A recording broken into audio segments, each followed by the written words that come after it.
वाराणसी में सिगरा थाना पुलिस को बड़ी कामयाबी मिली है। पुलिस ने अमूल डेयरी रेलवे कॉलोनी से एक शातिर बदमाश खुर्शीद आलम उर्फ गामा को गिरफ्तार किया। उसके पास से एक अवैध पिस्तौल, एक देसी रिवॉल्वर और 2 जिंदा कारतूस बरामद हुए। पूछताछ में उसने बताया कि वह बिहार से हथियार लाके वाराणसी में बेचता था और गिरफ्तारी के वक्त किसी खरीदार की तलाश में था। आरोपी पर पहले से भी कई आपराधिक मुकदमे दर्ज है।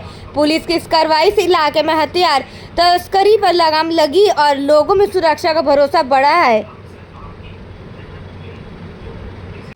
ये पुलिस महानिदेशक महोदय द्वारा चलाए गए अपराध एवं अपराधियों के खिलाफ जीरो टॉलरेंस की नीति के तहत पुलिस आयुक्त महोदय वाराणसी के मार्गदर्शन में सिगरा पुलिस द्वारा एक अभियुक्त को गिरफ्तार किया गया है। इनके पास से एक पिस्टल और एक रिवॉल्वर और साथ में 2 अदद कारतूस जो है बरामद की गई है।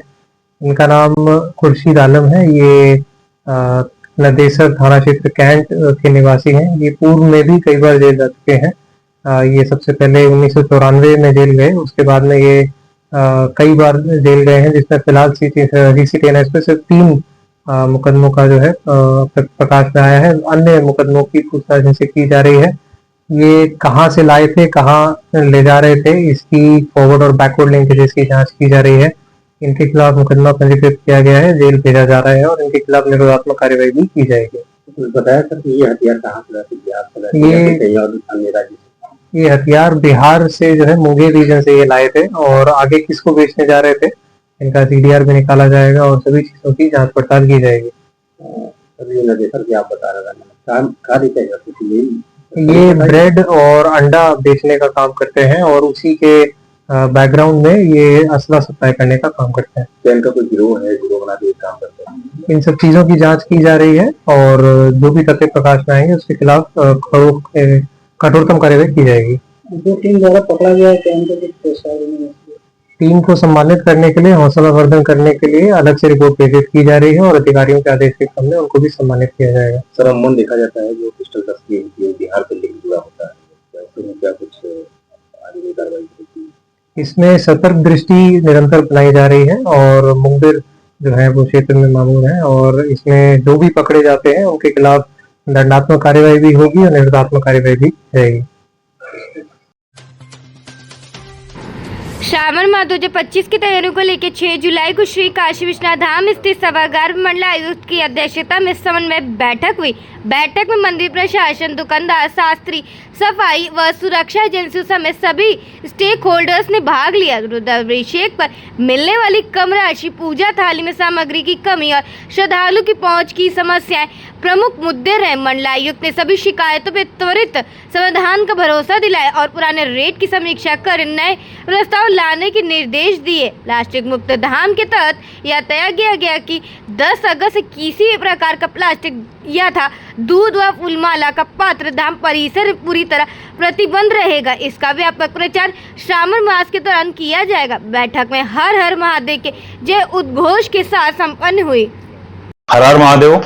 श्री काशी विश्वनाथ धाम में श्रावण मास की तैयारियों को लेकर स्टेक होल्डर्स के साथ बैठक की गई। मंडलायुक्त महोदय की अध्यक्षता में आयोजित इस बैठक में एक विषय जो बहुत प्रमुखता से और उठाया गया वो यह था कि जो पूजा की थाली आती है उसमें प्रायः जो श्रद्धालु आते हैं उनकी एक शिकायत होती है, सामग्री बहुत कम है। तो पूजा थाली वेंडर्स ने बताया कि उनको इसके लिए मात्र 65 रुपए का भुगतान होता है। इसी प्रकार जो शास्त्रीगण थे उन्होंने बताया कि उनको एक रुद्राभिषेक करवाने पर मात्र 150 रुपए का भुगतान होता है और यह दर चूंकि टिकट की दर यहाँ पर 450 रुपए मात्र है रुद्राभिषेक की, 2014 में तय की गई थी, तब से रिवाइज नहीं हुई, इस नाते है। तो उनकी समस्याओं को सुनने के बाद ही मंडलायुक्त महोदय ने निर्णय लिया है कि इस पर एक स्वीकारित प्रस्ताव आज के वर्तमान में बाजार मूल्य जो है सामग्री का उसको देखते हुए कि श्रद्धालुओं को भी अपना श्रद्धा के अनुरूप सामग्री मिल सके। ऐसा ना हो कि मूल्य कम होने के कारण बिल्कुल जरा सी सामग्री है, उसके कारण उनको पूजा में संतुष्टि नहीं मिल पा रही है। तो उसकी मात्रा, उसकी गुणवत्ता को सुनिश्चित करते हुए एक स्वीकार्य प्रस्ताव प्रस्तुत करने के लिए कहा गया है। तो इसकी दिशा में भी न्यास अपना कार्य कर रहा है। इसके अतिरिक्त बाकी जो स्टेक होल्डर्स थे उनके माध्यम से तमाम इस तरह की बातें आई कि जैसे जो विशेष प्रमुख दिवस होते हैं, श्रावण सोमवार का दिन होता है, उस दिन कई गेट से प्रवेश बंद हो जाता है, बैरिकेडिंग लग जाने के कारण उनको क्या समस्याएं आती हैं, उनके प्रवेश निकास को लेकर क्या समस्या आती है, निर्माल्य यहाँ से बाहर ले जाने में वाहन के जो पास हैं उनके ऊपर क्या समस्या होती है। तो इस पर बाकी एजेंसियों के साथ बात करते हुए, समन्वय करते हुए निस्तारण के लिए मंडलायुक्त महोदय ने निर्देशित किया है श्रावण की शेष तैयारियां लगभग पूरी हो चुकी हैं, हमारी बैरिकेडिंग भी लगभग खड़ी हो चुकी हैं, बाकी जो बची हुई हैं वो आज शाम तक खड़ी हो जाएंगी। श्री काशी विश्वनाथ धाम में एंड टू एंड बैरिकेडिंग का सिस्टम रहेगा। कोई किसी प्रकार का स्पर्श दर्शन, किसी प्रकार का वीआईपी दर्शन, प्रोटोकॉल दर्शन इस पूरी अवधि में नहीं होगा। श्रद्धालुओं से बार बार विभिन्न माध्यमों से अनुरोध किया गया है कि यदि कोई व्यक्ति विशेष दर्शन के नाम पर, स्पर्श दर्शन के नाम पर धन की मांग करता है या अपनी दुकान से प्रसाद लेने पर ऐसा करने का आश्वासन देता है तो वह केवल आपको ठगने का प्रयत्न कर रहा है। ऐसे व्यक्तियों की शिकायत कीजिए, ऐसे व्यक्तियों के झांसे में कदापि ना आए। श्री काशी विश्वनाथ मंदिर न्यास आपकी सहायता के लिए, आपकी सुरक्षा के लिए, आपके स्वास्थ्य के लिए तमाम प्रयत्न कर रहा है, जिसमें 5 जगह पर मेडिकल हेल्प डेस्क लगाई जाएंगी, ओआरएस की घोल का वितरण किया जाएगा, ग्लूकोज का वितरण किया जाएगा, गुड़ और पानी की व्यवस्था की जाएगी। तो न्यास और न्यास के सभी कार्मिक पूरी तरह से कटिबद्ध होकर आपकी सुविधा एवं सुरक्षा के लिए हैं। किसी भी तरह के झांसे में आने की आवश्यकता नहीं है। जो व्यक्ति किन्हीं कारणों से अपनी निष्ठता के कारण, अपनी असमर्थता के कारण, दूरी के कारण, व्यस्तता के कारण धाम नहीं आ सकते, उन सभी के लिए श्री काशी विश्वेश्वर का यूट्यूब पर ऑनलाइन दर्शन चलता रहेगा। शहर में बाहर जो लोग हैं परंतु धाम तक नहीं पहुंच पा रहे हैं, उनके लिए स्मार्ट सिटी की स्क्रीन से 5 टाइम की जो आरती होती है, 5 समय 5 प्रहर की आरती जो है उसका भी प्रसारण किया जाएगा। श्री काशी विश्वेश्वर न्यास लगातार अपने श्रद्धालुओं के लिए, महादेव के श्रद्धालुओं के लिए अपनी सेवा कार्यों को और विस्तारित करने के लिए कटिबद्ध है। अगर कोई सलाह होती है, कोई सुझाव होता है तो उसके लिए यहाँ पर सुझाव शिकायत पेटिका भी लगी है। ceo@skvt.org पर भी हम लोग सुझाव स्वीकार करते हैं ईमेल के माध्यम से। आप अपने ईमेल के माध्यम से अथवा यहाँ पर सुझाव पेटिका में सुझाव डालते हुए हमें सूचित कर सकते हैं। मुख्य कार्यपालक अधिकारी श्री काशी विश्वनाथ मंदिर, नियर बांस फाटक, नीलकंठ भवन कार्यालय, इस पते पर अपना एक चिट्ठी लिखकर भी आप भेज सकते हैं। कोई सुझाव अथवा शिकायत आपकी है, सभी शिकायतों का परिशीलन करने के लिए हमारे पास स्पेशली ग्रीवांस डेस्क है। वहां से हम सारी शिकायतों को, सभी सुझावों पर भी अमल करते हुए अपनी व्यवस्था को और बेहतर बनाने का निरंतर प्रयत्न करते रहेंगे। श्री काशी विश्वनाथ विजय तेतराम, हर हर महादेव। वाराणसी में सावन के पहले सोमवार को काशी विश्वनाथ समेत 9 शिवालयों पर होने वाले पारंपरिक जलाभिषेक को लेकर श्री कृष्ण बालिका विद्यालय में यादव समाज की बैठक आयोजित।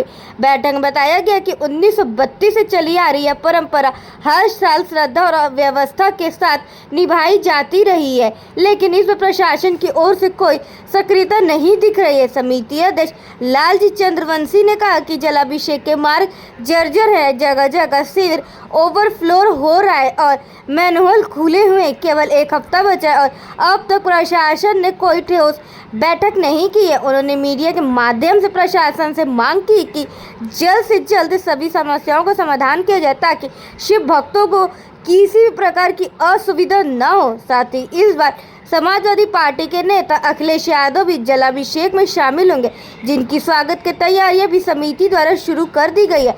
हर हर महादेव जय उद्घोष के साथ गौरी केदारेश्वर से मां गंगा पावन जल लेकर सुबह 7 बजे जलाभिषेक की शुरुआत की जाएगी। चंद्रवंशी लालजी यादव। लालजी, किस तरह का यहाँ पर बैठक? ये विगत 1932 की परंपरा जो चली आ रही है यदुवंशी समाज की, जो आज लोग यदु कहते हैं अहिर समाज की। ये जो हमारा हैंड बिल आप देखिएगा, इस हैंड बिल की यही पहचान है, इसमें कहीं भी यादव नहीं देखिएगा। ऐसी परंपरा को हम लोग निर्वाह करते हुए 14 जुलाई को सावन को प्रथम सोमवार को जलाभिषेक करने का कार्य करेंगे। काशी विश्वनाथ सहित हमारी 9 शिवालयों के अंदर जलाभिषेक होता है। मीटिंग का हमारा यहाँ करने का उद्देश्य, हमारा मकसद जो है, समाज के लोग, जो सम्मानित लोग यहाँ पर उपस्थित हुए हैं, जो समाज के लोग हैं, इनसे विचार विमर्श किया जाएगा, समझा जाएगा। रास्ते में चलने वाली जो कठिनाई है, जैसे कि सीवर ओवरफ्लो है, रोड की साफ सफाई नहीं है, ओमकारेश्वर महादेव जो जहाँ पर पूरा एकदम आप घूमिए मचौधरी पुलिस चौकी से वहाँ तक जाइए, पूरी गंदगी है। वो सब सारी समस्याओं को लेकर हम लोग यहाँ पर मीटिंग कर रहे हैं। इसी मीटिंग करने का हमारा मकसद यही है। क्या अखिलेश यादव के द्वारा आप लोग से मिला भी किया था? अखिलेश यादव जी आ रहे हैं। आ रहे हैं? तो इसकी व्यवस्था आप लोग कर ली है? व्यवस्था प्रशासन का काम है, काम संस्था का नहीं है। तो क्या आप लोग को परमिशन मिलेगी? अखिलेश यादव आएंगे? अखिलेश यादव का परमिशन क्या? अखिलेश यादव सरकारी कर्मचारी है क्या? कोई भगदान नहीं। अखिलेश जी केवल एकमात्र काशी विश्वनाथ मंदिर के अंदर, काशी विश्वनाथ मंदिर के अंदर हम लोग के साथ गर्भगृह के अंदर जलाभिषेक करेंगे। उनकी सुरक्षा व्यवस्था देखते हुए, हमारा नेता है, मैं उनको सुरक्षा व्यवस्था देखते हुए मैं खाली वो काशी विश्वनाथ मंदिर के अंदर जी करेंगे वो, और उसके बाद वो निकल जाए। वाराणसी के संत रविदास मंदिर राजधारी में बाबू जगजीवन राम जी की 39वां पुण्यतिथि श्रद्धापूर्वक मनाई गई। कार्यक्रम का आयोजन रविदास स्मारक सोसाइटी द्वारा किया गया, जहां उनकी प्रतिमा में पुष्प अर्पित कर भावभीनी श्रद्धांजलि दी गई। इस अवसर पर सामाजिक समरसता पर एक गोष्ठी भी आयोजित हुई। मुख्य वक्ता प्रोफेसर विजय प्रताप सिंह ने बाबू जी को सोशल इंजीनियरिंग का अग्रदूत बताया। पूर्व पार्षद शिव प्रकाश मौर्य और अध्यक्ष महंत भरत भूषण ने भी उनके संघर्षपूर्ण जीवन और योगदान को याद किया। कार्यक्रम में बड़ी संख्या में लोग उपस्थित रहे और देश के लिए उनके योगदान को नमन किया गया। मैं मदन भगत, प्रबंधक रविदास मंदिर। आज किस तरह का कार्यक्रम किया गया? आज हम यहाँ बाबू जगजीवन राम जी, जिन्हें लोग श्रद्धा और आदर से बाबूजी के नाम से संबोधित करते थे, उनकी 39वीं पुण्यतिथि पर हम पुष्पांजलि अर्पित करने के लिए एकत्रित हुए हैं। बाबूजी एक स्वयं जो है एक संस्था थी और वो सामाजिक समरसता के लिए और उनके गरीब शोषित वंचित के उत्थान के लिए हमेशा कार्यरत और विकास के लिए हमेशा उन्होंने प्रयास किए। इसीलिए वो जिस मंत्रालय में भी गए, वहाँ का कार्य वहाँ का कार्य इतना उत्तम रहा कि सभी लोग उनको एक सफल आदमी का पर्याय बोलते थे। तो अब जो है हम इसी शब्दों के साथ दोबारा से हम पुनः पराड़कर भवन मैदागिन में वाराणसी महिला व्यापार मंडल अध्यक्ष सुनीता सोनी के नेतृत्व में गिरजाघर व्यापार मंडल का शपथ ग्रहण एवं नारी शक्ति सम्मान समारोह आयोजित किया गया। मुख्य अतिथि भाजपा एमएलसी हंसराज विश्वकर्मा और विशिष्ट अतिथि प्रदेश मंत्री मीना चौबे एवं डॉक्टर शालिनी टंडन ने पदाधिकारियों को शपथ दिलाई। रविंद्र सेठ को गिरजाघर व्यापार मंडल का अध्यक्ष मनोनीत किया गया। कार्यक्रम में नारी शक्ति सम्मान के तहत शहर की 15 प्रतिष्ठित महिलाओं को सम्मानित किया गया। साथ ही विभिन्न क्षेत्रों के व्यापारियों को भी सम्मान प्रदान किया गया। इस मौके पर ममता राय, नितिन पाहूजा, राज सोनी, रितेश अग्रवाल, रवि सेठ, पूनम बब्बर, संजीव राय, श्रीकांत पांडे, रविशंकर पांडे, डॉक्टर अनुराग टंडन, जितेंद्र सेठ, लक्ष्य सेठ, दिलीप यादव, गणेश त्रिवेदी, विष्णु दयाल समेत सैकड़ों व्यापारी उपस्थित रहे। सबसे पहले आप सब लोगों को बहुत बहुत बधाई। हमारे साथ हमारी बड़ी बहन उत्तर प्रदेश के संगठन मंत्री माननीय मीना चौबे जी हैं, हमारे वाराणसी व्यापार मंडल के महिला के अध्यक्ष हमारे सुनीता सोनी जी हैं, हमारे डॉक्टर साहब हैं, टंडन जी हैं और इनके साथ सभी सहयोगी हैं। मैं सभी लोगों को आपके साथ साथ बधाई देना चाहता हूं कि हमारे वाराणसी के सांसद, देश के सबसे प्रधानमंत्री, दुनिया के सबसे लोकप्रिय नेता आदरणीय नरेंद्र मोदी जी ने नारी बंधन अधिनियम जो शक्ति ला दिया, नारी शक्ति बंधन का जो उन्होंने वो किया, प्रचार किया और नारी की शक्ति को जगाया उन्होंने। मैं प्रधानमंत्री और मुख्यमंत्री का भी आभार व्यक्त करता हूं और सुनीता जी को बधाई देना चाहता हूं कि जो गिरजाघर शाखा का जो इन्होंने आज पदाधिकारियों को पद बनाकर उनके सम्मान को बढ़ाया है, तो वो सम्मान के साथ साथ अपने कर्तव्य का निर्वाह करेंगे। और आप सब लोग पत्रकार बंधु आए हैं, जहाँ भी जिस तरह से हो नारी के सम्मान में आप लोगों से भी आग्रह है कि बराबर खड़े रहिए, उनके कहीं अपमान का हम लोगों को झेलना न पड़े। लगातार महिला सशक्तिकरण की बात होती है, काशी संगठन नारी शक्ति और महिला संगठनों को उजागर करते हैं। आप जानते हैं कि आज़ादी के इतिहास में पहली बार वादा तो सभी राजनीतिकों ने किया, कांग्रेस, सपा, कम्युनिस्ट, सभी लोगों, बसपा, सपा ने, लेकिन अगर उसको निभाने का काम किया है तो हम लोगों के आदरणीय प्रधानमंत्री जी ने नारी शक्ति अधिनियम, बंधन अधिनियम लाकर 33% आरक्षण इनको अब लोकसभा, राज्यसभा, विधानसभा में भेजने का काम करेंगे। अब अपने शक्ति का एहसास लोगों को कराएंगे नारी क्या होती है। आज आपने शपथ भी ग्रहण कराया है। हाँ, शपथ ग्रहण लिया है कि जो अपना शपथ जो भी शपथ लेता है वो संकल्प होता है, वो संकल्प को जिसके लिए मैं शपथ ले रहा हूँ उस संकल्प को पूरा करूँगा, सिद्धि से लेकर संकल्प तक। ये हमारे प्रधानमंत्री का वादा है। सोनभद्र के बीजपुर थाना क्षेत्र रविवार को मुहर्रम का जुलूस और ताजिए निकाले गए। बीजपुर, राज, खमरिया और जहरा जैसे इलाकों में मुस्लिम समुदाय के लोगों ने मातम बनाए, लाठीबाजी की और ताजिए को करबला तक पहुंचाए। जुलूस में हिंदू मुस्लिम दोनों समुदाय की भागीदारी दिखी। जगह जगह प्रसाद बांटा गया, लोगों ने दुआएं मांगी। इमाम हुसैन की शहादत को याद करते हुए बताया गया कि उन्होंने इंसाफ, मानवता और बराबरी के लिए कुर्बानी दी थी। सुरक्षा के लिए प्रभारी निरीक्षक अखिलेश मिश्रा की मौजूदगी में भारी पुलिस बल तैनात रहा। कार्यक्रम में बड़ी संख्या में लोग शामिल हुए और मुहर्रम शांतिपूर्ण माहौल से संपन्न हुआ। काशी हिंदू विश्वविद्यालय के सीडीसी भवन स्थित सभागार में आत्मनिर्भर भारत पहल उद्यमिता एवं नवाचार केंद्र एआईसी के तत्वाधान में इंडस्ट्री एकेडमिया मीट 2025 का आयोजन किया गया। मुख्य अतिथि वाराणसी के मुख्य विकास अधिकारी श्री हिमांशु नागपाल आईएएस रहे, जबकि विशिष्ट अतिथि श्री देव भट्टाचार्य अध्यक्ष रामनगर इंडस्ट्री एसोसिएशन थे। कार्यक्रम की अध्यक्षता professor Ashish Vajpayee, professor S K Dubey, professor P V Rajeev, doctor Nandlal सहित कई शिक्षाविदों ने की।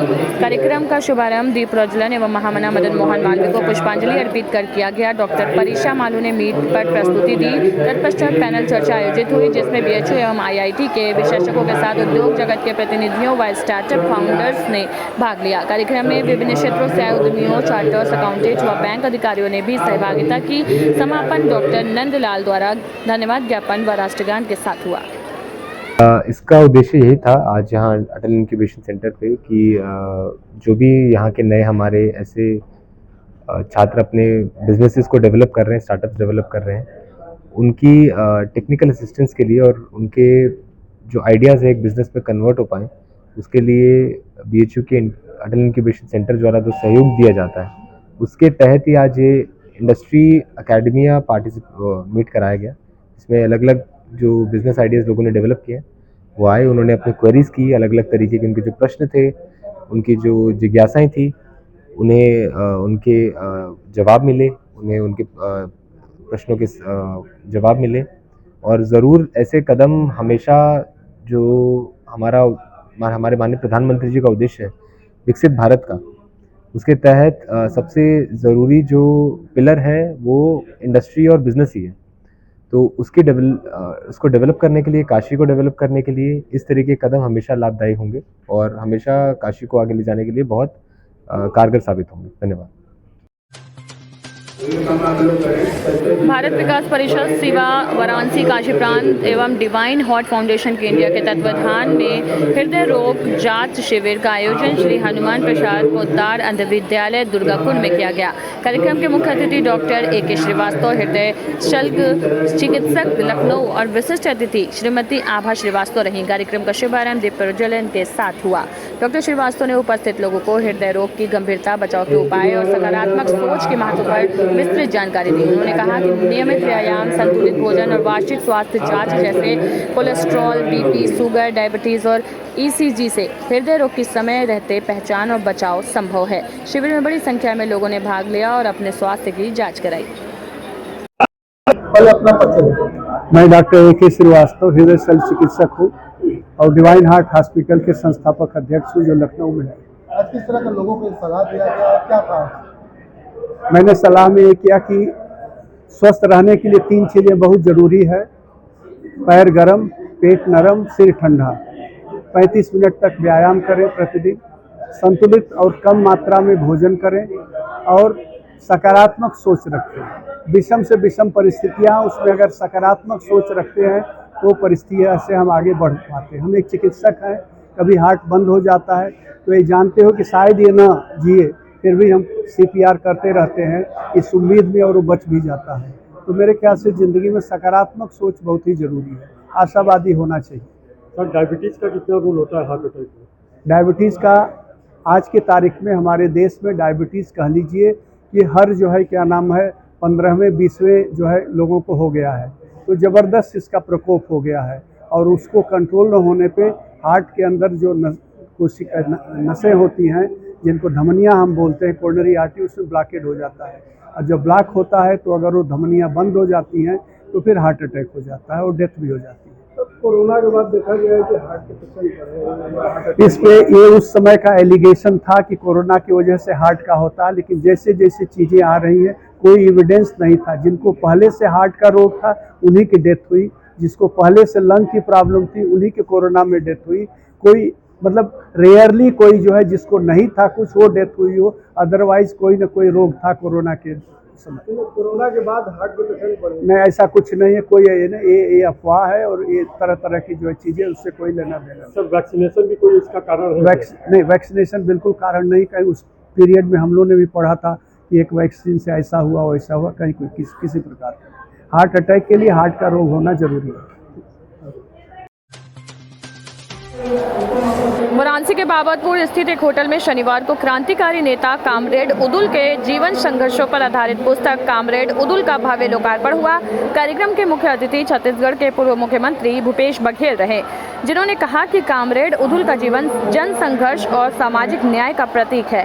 कार्यक्रम की अध्यक्षता वरिष्ठ वामपंथी नेता कामरेड अरविंद राज स्वरूप ने की, जबकि आयोजन का संयोजक उत्तर प्रदेश कांग्रेस अध्यक्ष अजय राय ने किया। इस अवसर पर पूर्व मंत्री ललई यादव, विधान परिषद सदस्य आशुतोष सिन्हा, कांग्रेस राष्ट्रीय सचिव राजेश तिवारी समेत कई प्रमुख राजनीतिक व सामाजिक हस्तियां उपस्थित रहीं।